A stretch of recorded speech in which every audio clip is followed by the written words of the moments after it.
ఈ ఉదయం వాగ్దానం మీకోసం ఎలా ఉన్నారు? బాగున్నారా? పొద్దున్న లేస్తున్నారా? ప్రార్థనలు మానేస్తున్నారా? 50 దినాలు జరిగాయి, కృతజ్ఞత కూడిక అయిపోయింది, అన్నీ జరుగుతున్నాయి. ఈరోజు శనివారం, రండి బెల్లంపల్లికి శని ఆదివారాలు మీటింగ్స్ ఉంటాయి.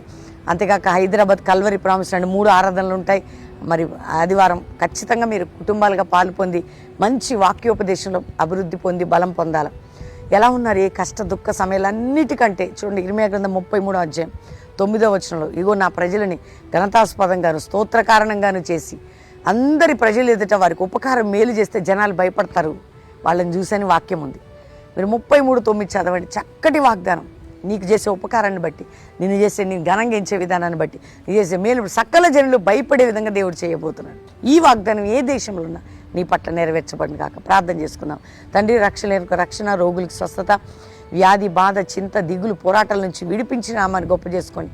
కష్ట దుఃఖ సమయాలు అన్ని వారి జీవితాల్లో తొలగించబడ్డాయని, కొత్తగా చూస్తున్న వారిని కూడా రక్షించి విడిపించి మ్యారేజ్ డే, బర్త్డే బిడ్డలను బ్లెస్ చేస్తూ కల్వరి మినిస్ట్రీ పట్ల నువ్వు చూపిన కృపకి ఇంకా అభివృద్ధి పరచమని యేసు నామములో అడుగుచున్నాం తండ్రి, amen.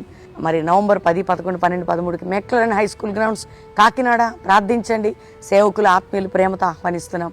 God bless you. Praise.